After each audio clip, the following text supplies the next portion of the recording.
Oh my gracious, all that is a long, long title to this episode. Thank you for bearing with us through the Facebook false starts that it constantly gives us and the funness. But we are now live on the YouTube and the Facebooks, I believe. So good morning. Morning. Or afternoon, Gio. Sorry. Morning, afternoon. Good day to everybody. Happy Sunday. Yes. So go ahead, Kevin. The Obi-Wan trailer dropped this week, and we'll get everybody's thoughts on it. Gio, what'd you think? Yeah, it was an exciting sneak peek. I guess a little more than the sizzle reel we had in November, end of 2021, and a lot of good shots of things that are new, things that are familiar, and I guess set up to what our hopes and expectations can be. Looking forward to its release. Yeah. I mean, I'm excited. It's like absolutely crazy, and how much there is obviously that we're going to be talking about in this. And this is just the teaser. Hopefully we'll get more before the series actually comes out. So a lot of craziness, a lot of stuff going in there that we're going to talk about. What did you think, Catherine? I like that most of it is not on Tatooine, at least from what they showed us. And it's like, okay, you're bringing in Inquisitors, and I noticed that Obi-Wan himself isn't really in much of the trailer. It's just everybody else and everywhere else. It is, and I think that's a really good observation to talk about. And what we're going to be talking about today is the consequences or possible changes that this is going to have to at least what we think Star Wars canon has been. You know, the biggest elephant in the room is, okay, when we see in A New Hope, when we see Vader and we see Obi-Wan meet on the Death Star, or even before they actually meet, Vader's like, this is a presence I haven't felt in a long time. Well, according to what we are hearing and what we see of what's going on, I don't know that we actually see it in the trailer, but it had many things have been talked about by Ewan himself about things that are going to happen in this series that kind of sets that on its ear. What do we think? Yeah, I'm not really excited about that.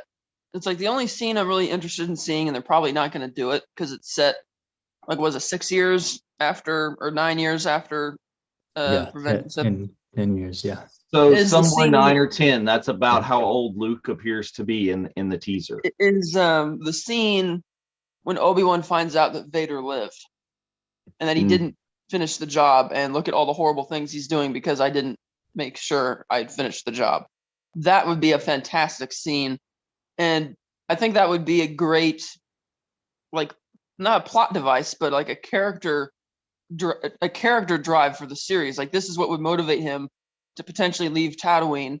Because, like, you know, Obi-Wan trying to be a hermit, that's going to be an interesting, if they can really explain how he gets to that mentality. Because, yes, he's been living there for so many years already. But if he finds out Vader's still out there, it's like there's going to be the guilt and the temptation to go out and deal with it. Because we don't know how he's going to be leaving Tatooine. Are the Inquisitors going to show up and he's going to have to lure him on a wild goose chase to another planet? We don't know. But I think that would be a lot more compelling if he had his own drive to go and resolve this issue that I failed to resolve years ago. Even though it does mess with the canon, I'm not that interested in seeing another fight. I mean, everybody's like, oh, how could you not want to see another fight? It's like, well, it's not going to be better than the Mustafar duel because Vader's not that agile anymore, and it's just going to screw with that canon a bit. So we'll see where that goes. But I thought that would be a really great character drive for the series, like Obi-Wan really feeling like I have to do this. I should have finished this, and having to deal with the guilt of that. Absolutely. Yeah, I think you may be hitting it on the head a little bit as to why he may have to leave Tatooine is we may see it for multiple reasons, or we may see it at multiple times. But I mean, we see some Inquisitors getting really close to Luke right there with Owen, and that's going to be a thing. I just don't know how they will set up, unless we set up in flashbacks or something else like that, how he doesn't know by 10 years in that Vader lived, is exactly like a flashback maybe or something. Because we've seen and I hope that they start bringing to canon the 2013 Kenobi novel is some of the elements of that, which talks about his first days, weeks, and months on Tatooine, and it's kind of the thing that the Inquisitor is talking about here in the trailer, that the Jedi code, you can't just turn that off. In that 2013 novel, he has to go out and help people that are in need on Tatooine. He can't bring himself to just stay in his hut, mind his own business, commune with the Force. Not happening. So I think we're going to see some of that during this series. Gio? Yeah, and I mean, fans want content. We want a bit of action.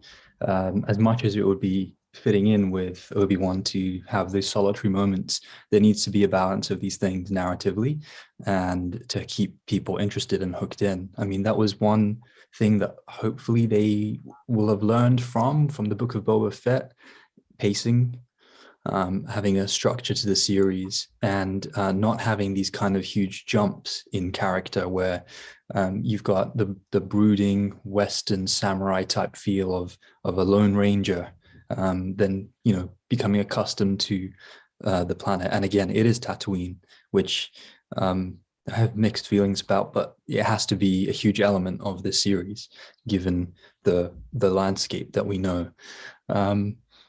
One niggling thing I have, though, is, are we certain Obi-Wan's going to leave Tatooine? Because I have one slight little reservation, just seeing the way other characters took a lot of the limelight from Boba Fett in his own series. There are two things that could happen here. One is that we have supporting characters that share some of the storyline in this series, and it's called Obi-Wan Kenobi. That's the hook. We've got Ewan McGregor back.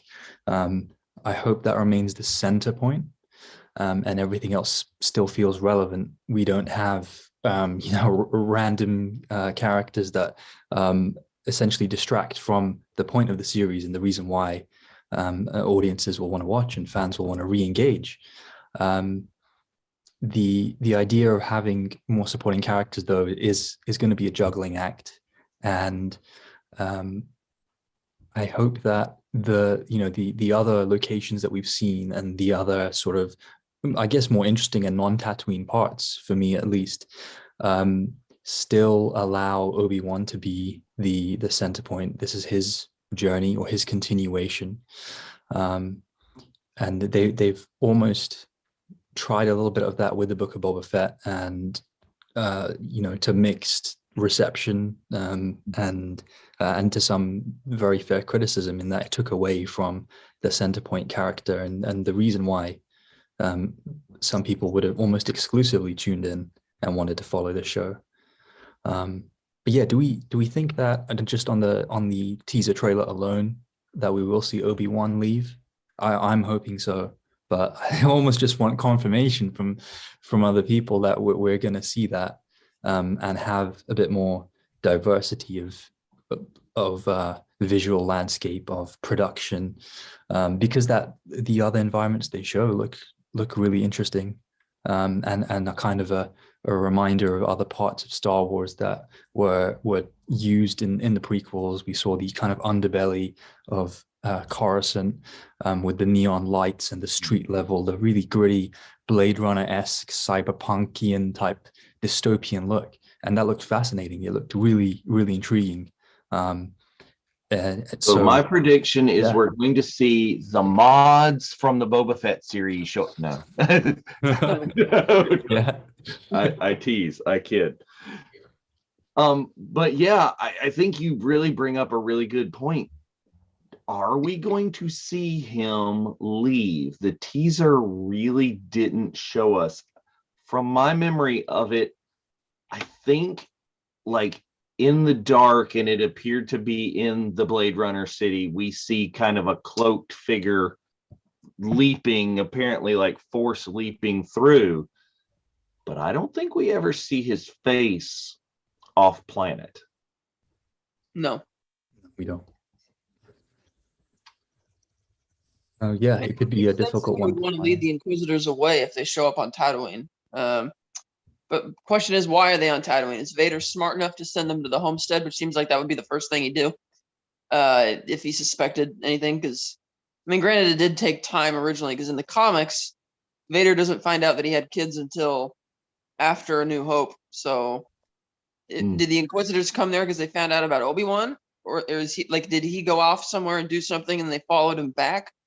Or is he going to, in any case, have to lead them off planet, like I said, on a wild goose chase, get them away from there, which would kind of make sense. Because they didn't, I like that they don't really hint at a plot. I don't really want to see any more trailers for this show. It's like, okay, you've set the stage, we're going to be dealing with Inquisitors, and we're going to see some new places, even if Obi-Wan doesn't leave there, and let's go from there. Because it's only 6 episodes long, so it's like, okay, I like that it's kind of you're in, you're out, lean, mean, tell the story in as many, don't stretch it out too far. I don't think with Obi-Wan being the fan favorite that he is, that they're going to do, a Book of Boba Fett thing where they shoehorn in Mandalorian and abandon the protagonist. And unless there's an episode where they're specifically focusing on the antagonists, like the Inquisitors, like you said, Gio, like we haven't seen them off. We didn't really see confirmation of Obi-Wan off world. Like I could see maybe they do that for an episode to set up like the threat that's coming, but I predict that since this has the same showrunner or the same writer-director for all 6 episodes, it's going to be a much smoother, consistent, tonally consistent ride. I hope to goodness you are right. It's Deborah Chow. She did some of the best episodes of the first 2 seasons of Mandalorian. Right. So I just don't know, this being the mouse, is you're talking about it being, it's 6 episodes, it's in, it's out, it tells the story, boom, we're good. I don't know that they won't leave room if this makes a just boatload of money for a season 2. Well, yeah, that's kind of what I thought happened with the Book of Boba Fett. I think that, fans were so excited at Boba Fett's introduction that they're like, hey, let's go back to our original idea of doing this. And they probably, filmed that scene of him showing up at the palace, the tag scene real quick. Because that whole series just felt so rushed in the writer's room. Like they were just racing the clock. So I don't doubt that they might try something like that with Obi-Wan, but they might have learned from the mixed reception to the Book of Boba Fett that they need to put more thought into spontaneous ideas. So we'll see how that goes. And depending on like if they did another season, like would they follow Obi-Wan still, or are they going to find, maybe you could follow one of the Inquisitors? That'd be cool, Well, let's talk about that and go further with that. Is how much time do we have with the Inquisitors? We know things don't go well for the Inquisitors from Rebels, and Rebels is taking place I think it's another 6 years, because if this series takes place 10 years after Revenge of the Sith, then that would be another 5 years later until Rebels gets started about. Because our are Luke, Leia, and Ezra the same age? Yeah, they were born. Ezra, I think, was born the day before, a couple days before, because he's born on Empire Day, and they would all three of them would be 19 by the time of the original movie. So, I mean, I know the animation didn't really bear that out very well on Rebels because he didn't look that old, even though he Right. probably should have by the end of the series, even though he probably should have. But we yeah, know so that's that close if enough. he's the same age as Leia, Leia appears in Rebels, and Leia appears to be like a 13, 14, 16-ish kind of thing. Yeah, that lines up from the timeline of that show. So, yes, there could be more to go on, and this show could do what Bad Batch has been doing, and it's put everything together. Is this could go ahead and we could have our direct tie to Rebels. There could be a season 2 that is Inquisitor focused and see some more. That would allow them to I guess introduce and then kill off, which they do, some more surviving Jedi. We could see that. Yeah, it would give the Inquisitors more than just a kind of background foreboding presence. It's good in a way that we see, the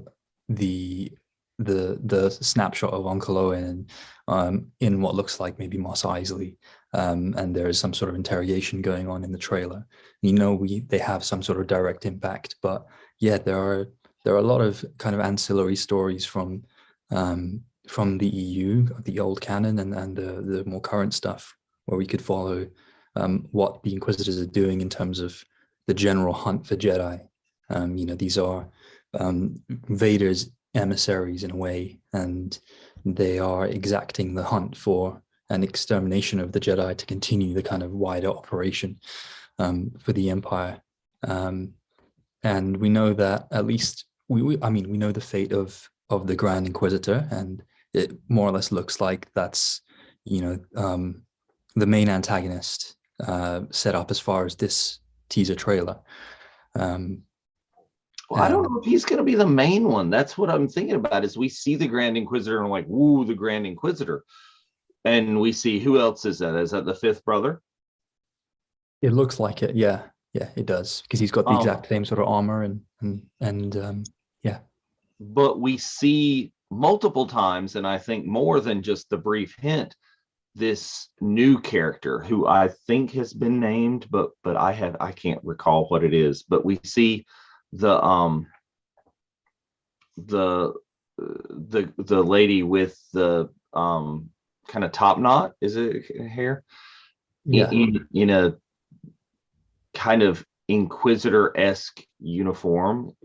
I don't know that. Do we see her with a saber? Do we know she's an Inquisitor? Do we know? I don't know. Yeah, we do see her. That's the one saber that ignites before the spinning. Okay. The Grand Inquisitor. Yeah. I think there was I just came across a Variety piece that kind of previewed a little bit, and I think went down a little bit of what Entertainment Weekly (EW) had for the Obi-Wan series. Her name is Reva or Rava. And yeah, by all intents and purposes, just going by what we've seen, she looks to be an Inquisitor that's got a lot of screen time, and looks to be one of the new supporting characters. She's kind of obviously on the other side to Obi-Wan, and she's the one who's leading that sort of. There's that shot in the town of essentially what looks like civilians rounding up, and there's been there's a shot that just rises down. You see someone looks like they've been hanged in front of town. So maybe these Inquisitors are executing the death penalty for harboring Jedi or concealing information about their whereabouts. And that's when you've got the shot of Joel Edgerton as Uncle Owen, looking definitely concerned about what's going on and his situation.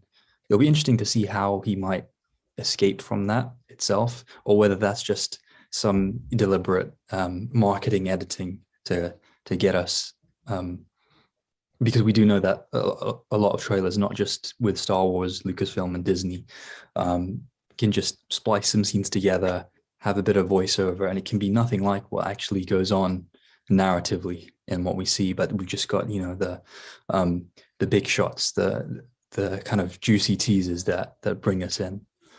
But yeah, the Inquisitors do look to have a significant role, which is interesting in the knowing that it's just 6 chapters, but knowing the limited series nature of it kind of implies that what was originally proposed as an Obi-Wan Kenobi standalone film, I mean, this could really have that feeling of essentially a 6-part film, rather than a kind of extended look at the setting. And I was going to say the character, but it looks like we've got a lot of characters here, in and out.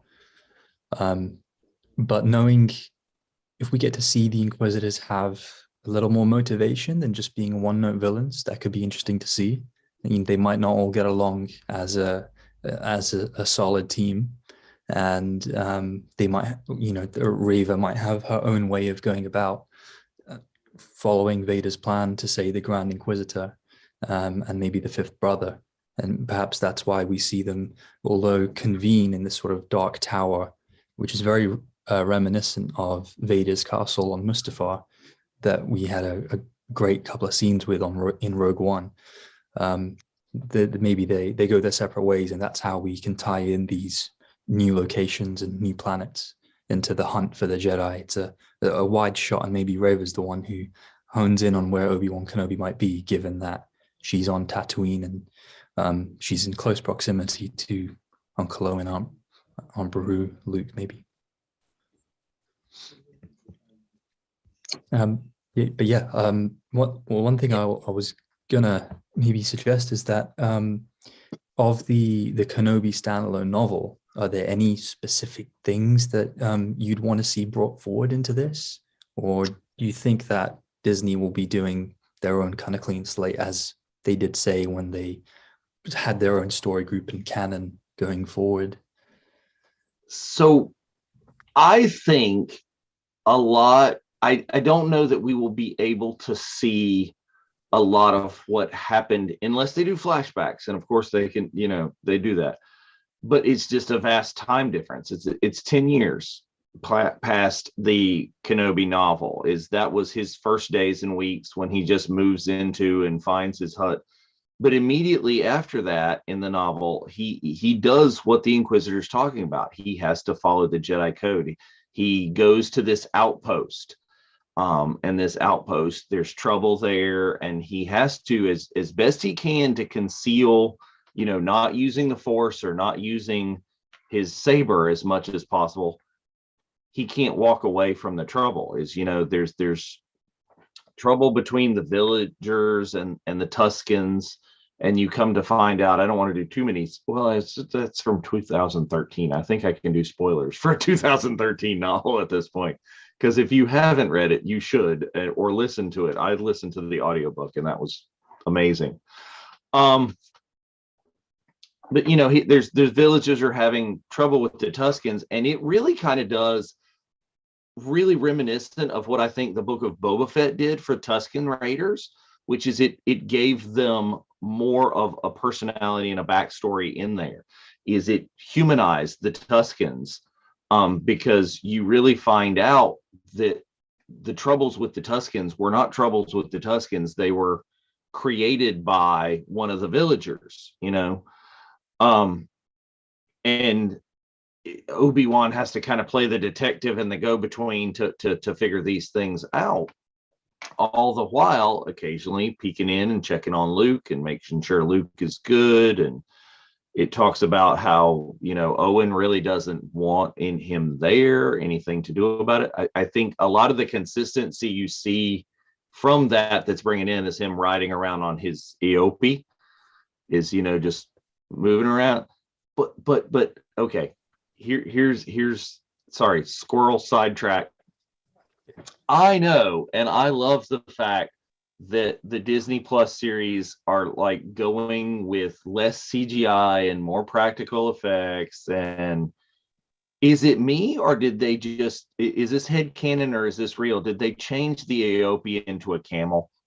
Because I didn't think they had 4 legs. I thought they had 2 and were more ostrich-like. I have to remember. I'd have to go back and watch the clips in the Phantom Menace. I thought they had 4, but I maybe not. Okay. Yeah, the one that there's a bit of like humor with Jar Jar. That's a 4-legged EOP, but there might be, Okay. variants, other species maybe related Well, to no, the it may just be the impressions, because obviously I heard it in an audio drama, and that was what was going on in my brain as I'm picturing this like ostrich-like deal going around. So I will be happy to be proven wrong in that, and I very well may. Cold opens at the beginning of each episode would be good to utilize, things from the journals of Obi-Wan Kenobi of how he's helping people on Tatooine, or a cold open at the very start of the series from when he finds out that Vader's still alive, and you jump ahead in the timeline to the rest of the series. They could do things like that, playing around with because they did cold opens throughout, the Book of Boba Fett, and they worked reasonably well, I guess. Mhm. So you could use that as a dramatic device to get other flashbacks or other dramatic points of contention across without having to worry about how to fit it in with the whole structure of the show. You just we'll just put it right up front. It's the cold open. Great. Yeah, I mean, I like that concept. I like that setup. In there's a lot of shows that do that a little in a little sillier fashion. Like I think some of the 911 shows, The Rookie with Nathan Fillion, they have like one little arrest thing, just a little fun deal that doesn't tie in with the whole rest of the show, that they just put at the beginning of each episode. I think that's there's a lot of things that could be done. Okay, so yeah, go ahead. I'll finish this topic first, and then I'll move on to the next thing. Oh, did you have something else to say? No, I was moving on. I was doing something completely different. That's I why was gonna say, in the trailer, when you see the Grand Inquisitor, I noticed he didn't really look, because the Grand Inquisitor is a Pauan, the species of guys from Utapau, and that was like a legit makeup job they did in Revenge of the Sith. It wasn't CGI. And I look at the Grand Inquisitor in the trailer, and it's like, okay, he's dressed like the Inquisitor, and he's the big, all the gaudiness. It's like, okay, they're trying to make a point that this is the guy, or at least we're assuming it's the guy, but it doesn't really look like a Pauan. It looks like just a regular human who's got his face painted or something. So I'm wondering, did anybody specifically say he was the Grand Inquisitor in the trailer, or is everybody just assuming that? So I watched the trailer with the closed captions on, and it attributes the voice to the Grand Inquisitor. Okay. In the captioning. And Was it yeah, Jason? that was kind of where I was going with the practical versus the CGI. That was the second part of what I was trying to bring out. The elephant in the room is the people going crazy with the memes and everything else is, why does he look like that? Yeah. I mean, I know some things you got to change when you go from animation to live action, but we've already seen that species in live action. So I'm like, what? And it looked really great. So I'm like, what gives? Yeah, I think this is I know it's not, it shouldn't be, couldn't be. It's the like budgetary or whatever. No. Right. I mean, I wonder if it's a thing like they talked about with Ahsoka's Montrails, and why they are as short as they are, is it's going to be a practical thing for stunt purposes, or it's kind of the thing that they had to give him more dialogue, like we talked about with the location of Cad Bane's mouth. To make that practical, they had to, locate his features more practically for a human to be able to do that. We did not see that species have a lot of physicality and a ton of dialogue when we saw them in live action. I'm wondering if it's something like that. Well, that's right, because when we saw the Duros originally in live action in the Cantina in the original film, they don't even speak they don't speak Galactic Basic. They don't even move their lips when they talk. It's kind of like a bunch of humming or type sounds that look like it's being run through a hollow mic. And I'm like, okay, I mean, that sounded cool because it gave him like a unique type of sound. But I'm also wondering now that you mention it, from practicality, like you said, with stunts, if the because I'm not exactly sure what they made the prosthetic out of when they had, actor Bruce Spence playing Tion Madon. It's like, is it the thing where that would be too heavy because it has to remain stable? And it's like the practicality of running around doing stunts with a heavy head sculpt. I mean, we know that they could do a lot in certain prosthetics. I mean, we found out, that Colin Farrell did an insane amount of prosthetic works for the Penguin and was still able to, not too much action, but still able to get around and do stuff. But so I don't know. It's kind of interesting. Well, I guess we'll learn more as we watch the series. Yeah, I think that's the thing is people bring up the vast majority of changes, and this was going from live action to cartoon, is the ridiculous Dooku goatee and long face, and the hugely pronounced Samuel L. Jackson Mace Windu forehead that's the stylized. I hope we get enough story to justify the changes and to immerse us in this world that we can not just pick at the little minutia like that. I hope. So let's talk about, and let's change topics and talk about the elephant in the room, which is, we've seen, as you can see in the graphic that I chose here, we've seen releases of Vader.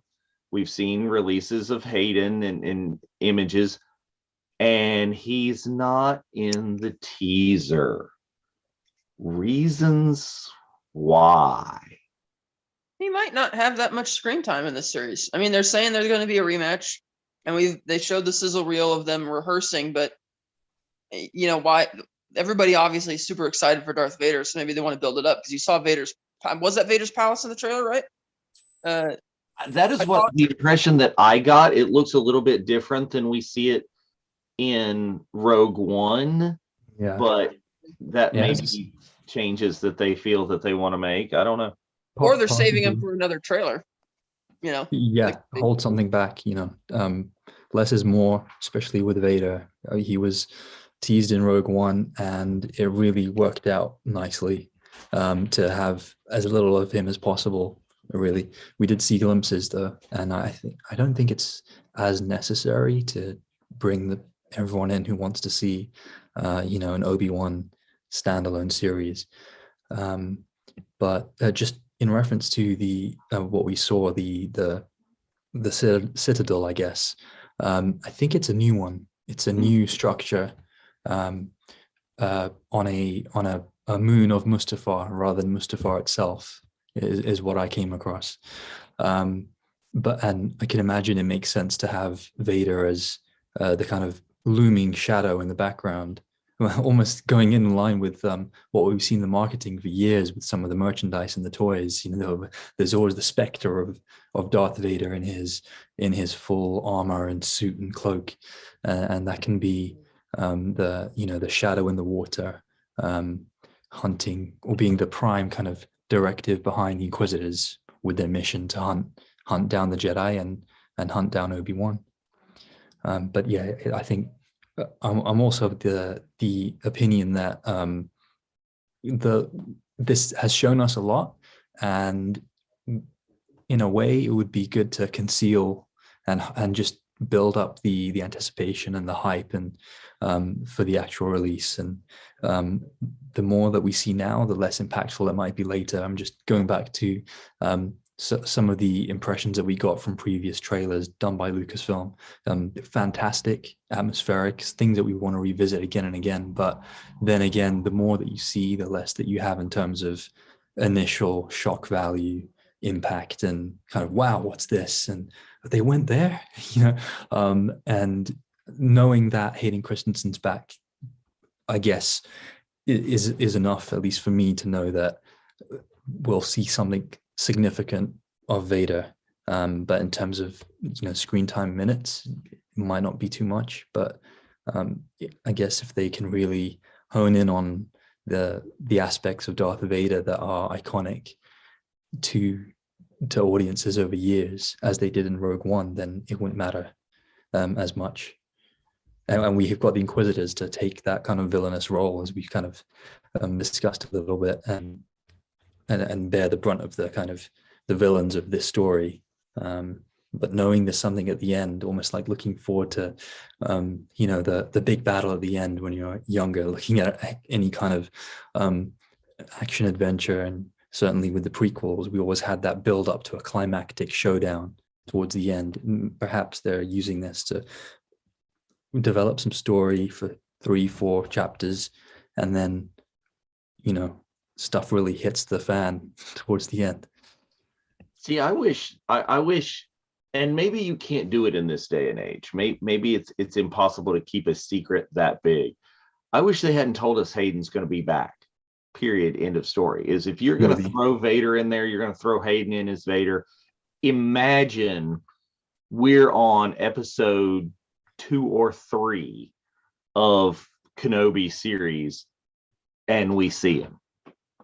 The level of insanity that would just bring would have been, right now we're going to be sitting there going like, okay, where is he? Okay, where is he? Okay, where is he? I'm looking. Is he where? What? No, I don't know. I that would have been the way I would have loved to see it. Is just like he shows up. But now you're right, is maybe there is going to be, and that'll be the focus of our next trailer, is what we see of Vader. Do we get any Ian? Do we get any Palpatine going on in this kind of thing? Because he's supposed to be the one there pulling Vader's strings. Well, he was interviewed recently about that, and he's like, Ian McDiarmid, that is, he's like, oh, never say never. Well, talking about like people that we love to see and seeing in the different shows, tons of big Star Wars announcements and stuff this week as the teaser drops. And yesterday, total friend of the show channel, the host of what is his official title? Anyway, someone who will be signing autographs and hosting and showing at the Boonta Eve event is going to be Kevin Thompson, appearing in the trailer itself, and hopefully we'll have a decent sized role in Kenobi. I think that's exciting. I think his character is like Aki, and we see him Aki something, and we see him on the transport. I mean, I think that's going to be amazing. Yeah, that'd be fun. And for those who may not know, check out his book that he just put out, My Journey to Endor. Yes, cool. There is an unboxing that will be dropping on the channel very shortly of that very thing. That written by himself and his wife Tracy. It promises to be a fabulous thing. I can't wait to see Kevin in the show. This will be an excuse, hint, Kevin, if you're what, hint right there, come on for the watch along when we do that, and give us stories once your period of hush is down. So I'm excited to see some of the other characters and things in Kenobi. And we're getting on to time. Let's do it. Maybe it's not a wrap up. Maybe it is a wrap up. But so if there is another Vader Kenobi battle, if it happens, like they've said, they've teased at least, what does that do to the canon that we talked about at the beginning? What does that do to it? Does it destroy it? How can they do it right? Yeah, kind of, because like Vader's specific words to Obi-Wan were, when I left you, I was but the learner. Now I am the master. It's like, well, clearly, since this series is 10 years on, he's not the learner anymore. And so that's the clear implication. And if you're having them fight, we know that neither of them are going to get mutilated or killed anymore. So it's like, yeah, you have a fight, but what's going to be the dramatic purpose of it other than just, oh, they're fighting again, you know? And then the question also is, where will they be fighting? So, and another thing that messes with the canon is if Vader finds out that he can't find out that Obi-Wan's been on Tatooine, otherwise he's going to want to know why. It's like, okay, he knows that his brother-in-law is there, and he's going to go there and see, like, okay, wait a minute, why are you hanging out right down the street from these people? Like, what's going on?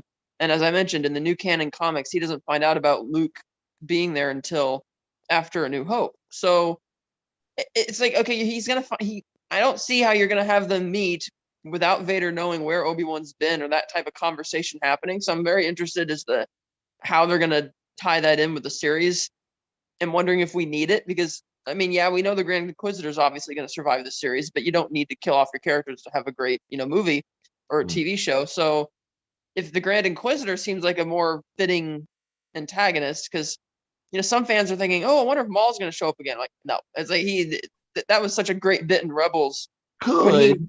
But the thing is, maybe if it's like a situation where he never meets Obi-Wan, never knows about Obi-Wan, because you can read that moment when he first arrives on Tatooine in Rebels, and he's like, what's this presence? He does the same thing that Vader did on the Death Star. What this presence I felt, and then he freaks out Kenobi. And he can't believe it, and there's genuine shock in his eyes. So the idea that, I mean, he could show up if he never crosses paths with him and never knows about him, but the point being, I think the Inquisitors, it seems, are being set up as the antagonists. So I'll be very curious as to how they shoehorn in, or not necessarily shoehorn, but how they get this Vader duel working, because it is going to mess with the canon a bit. Yeah, it will mess with the canon, and I'm just saying Maul could show up. I'm hoping Maul doesn't show up. It's too soon for his end song, because that's later on in the canon. I mean, though I would love to see that. Hey, do it in season 2 of Kenobi, is bring that amazing scene to live action. Please do. But but we've been doing the Path of the Darksaber, on the Thursday nights with Mark Von Olen, and Maul is busy during this time. Maul is elsewhere. There's the Siege of Mandalore and him, finding his brother and all sorts of different things that are in the Clone Wars animated series that show where Maul is, and it's not hanging around on Tatooine. Yeah, he is looking for Obi-Wan. He's looking for Kenobi. He wants his revenge. We've been talking about that and the question of why, because Obi-Wan's actually kind of treated him with respect, really. But I think that's forcing the thing. As far as Vader in another battle, yeah, I mean, you're going to be able to argue semantics and say, oh, well, he says this is a presence I haven't felt in a long time.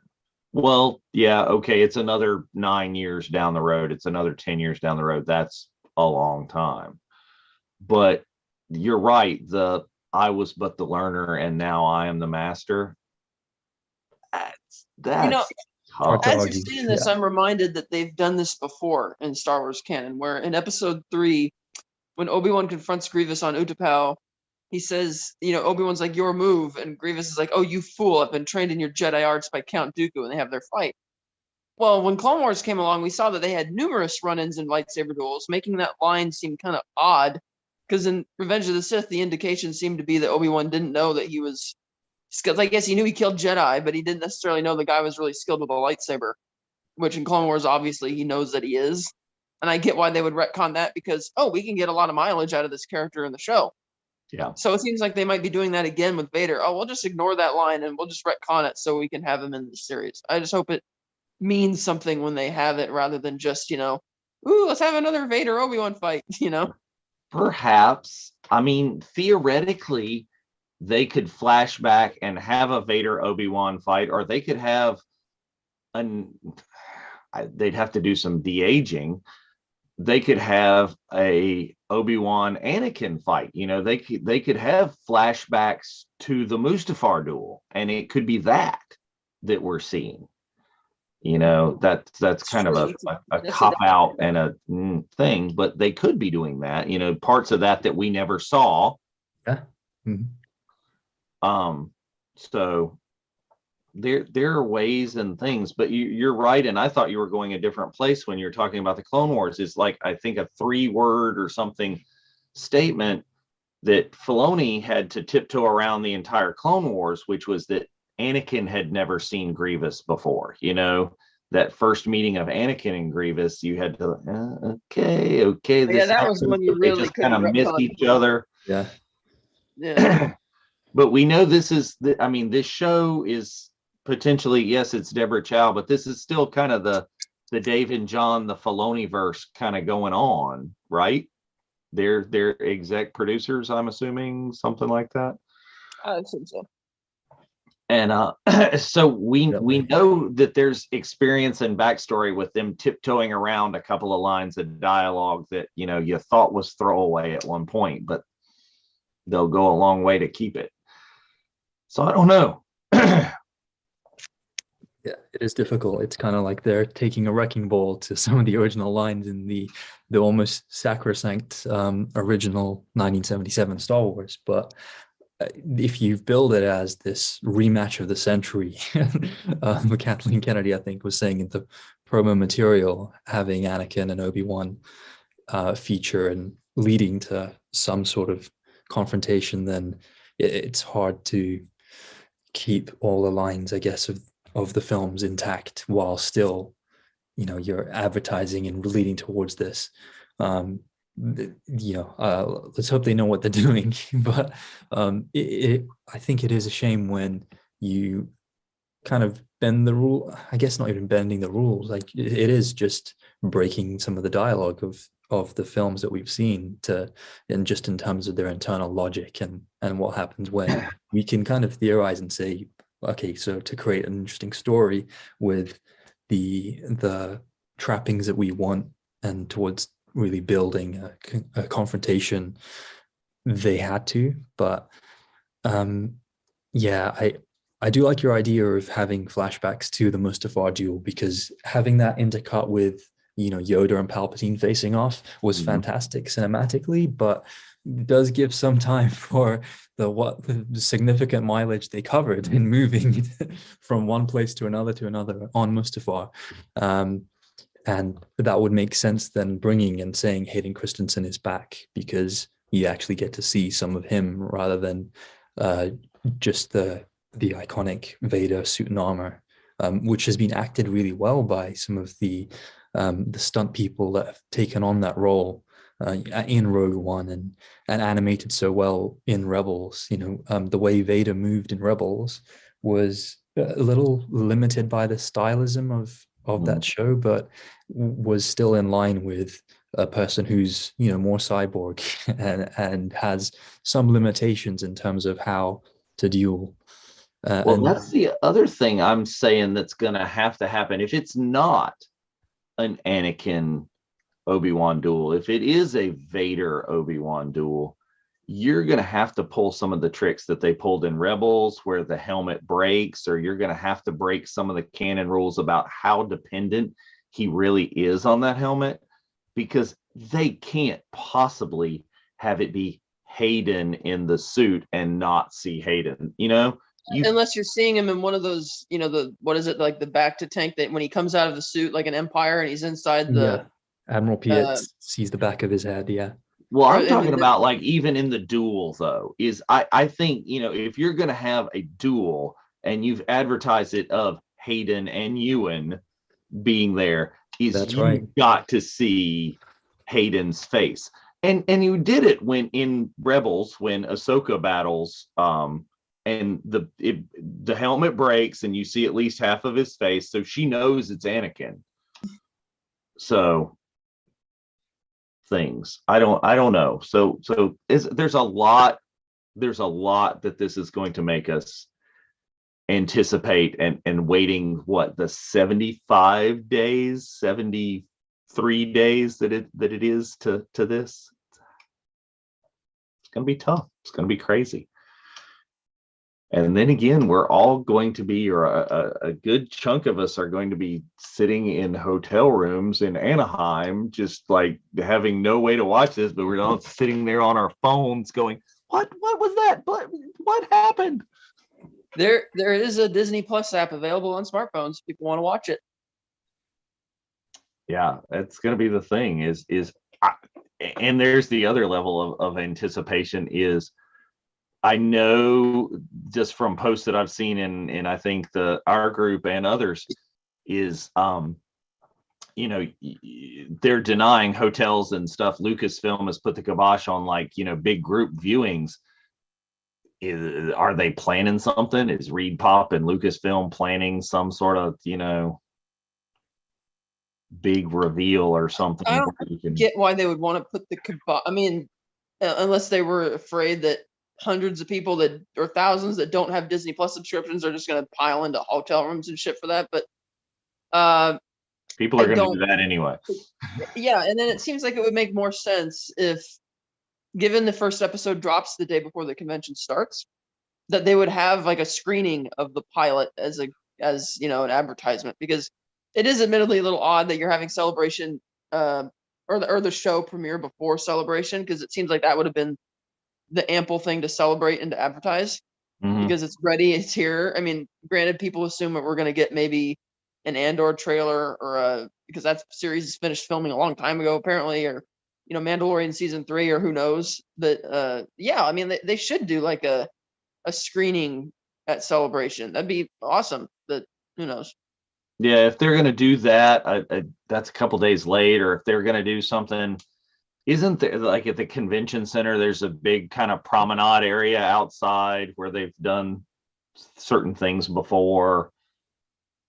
I don't know. All things that we're going to wait for. So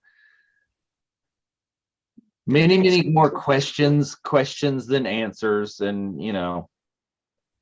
I don't think it's necessarily a bad thing. I think some of these questions are going to heighten our anticipation for the show, and just, I'm excited for it. I'm excited with all the other Celebration news that we got this past week, and just excited to see where we going forward. Yeah, I almost felt that some of the dialogue in the trailer was almost a little meta, saying, the Jedi code is an itch, he cannot help it. We assume we're talking about Obi-Wan, but that's some fans, we want that information. We want this. We want to read and speculate, and that's something that all of us can kind of relate to a little bit. We cannot help it. Very true. Very true. So just kind of wrapping it up, check us out. Other shows that we have, if you want to know about some other things going on the Virtual Cantina Network, we've got some unboxings dropping about some of the content we were talking about. Kevin Thompson's book. Be ready, and like May the 25th, the day the trailer drops, we will be hanging out at the Boonta Eve Cantina, our group's 3rd annual pre-celebration event, where we will have actors from, well, now we know from Kenobi, actor from Kenobi, at least one, maybe more, actors from the Book of Boba Fett and the original Ewok shows and the Mandalorian. So come join us for Boonta Eve. Check us out on the TeePublic, Yippee-ki-yay, Dank Farrick right there, among other things. And there's always more coming out. Thank you for joining us, and looking forward to meeting some of our viewers and people and out at Celebration. So it's coming that way. All right. Well, until next time, may the Force be with you. May the Force be with you all. It's been with you all.